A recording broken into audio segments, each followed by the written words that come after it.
అవునే బుచ్చావా సూత్తా అంటే తాతకు దగ్గ మనవడే అనిపిస్తాంది. పొలగాడు మస్తు షాలున్నాడు. ఇప్పుడే గీతీర్లా అన్ని సవరించుకొస్తే ముంగట ముంగట తాత పేరు నిలబెట్టేటట్టే ఉన్నాడు.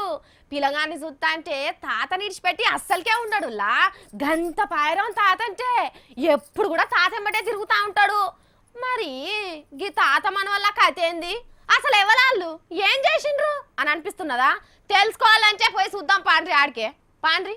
ఈడ బొమ్మల బండి తోలుతున్న మనిషి ఎవలో గుర్తుపట్టిండ్రా? ఎందుకు గుర్తుపట్టర్లే?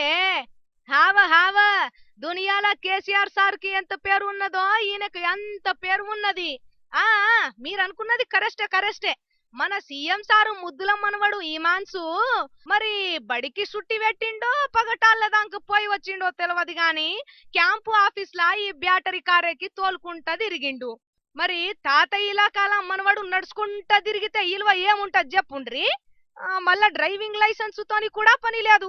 తోలుడు నేర్వకున్నా వెనకమర్రగంత బలగము బందోబస్తు ఉన్నాక వీరో లెక్కనే తోలిండు ఈ మాన్సు. లెక్క ఏంది, బరాబర్ తెలంగాణ వీరోనే.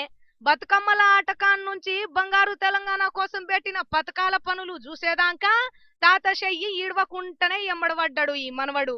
మంది కోసం చేసే పనులు ఉన్నాయని ఎరకైతే చాలు ఆ దినం బడికి పోకున్నా మంచిదే, మేడం కొట్టినా మంచిదే గాని వచ్చి తీర్తడు పోరడు.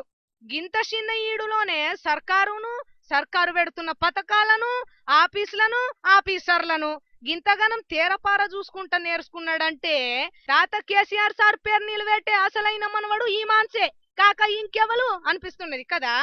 ఎబ్బా గింతున్నప్పుడు కొడుకు కేటీఆర్ సార్ కూడా నేర్చుకున్నాడో లేదో. మరి కాకపోతే ఏంది, సింహం ఇంట్లో సింహమే పుడతది అని మస్తు సంబరపడుతున్నారు కేసీఆర్ సారు అభిమానులంతా.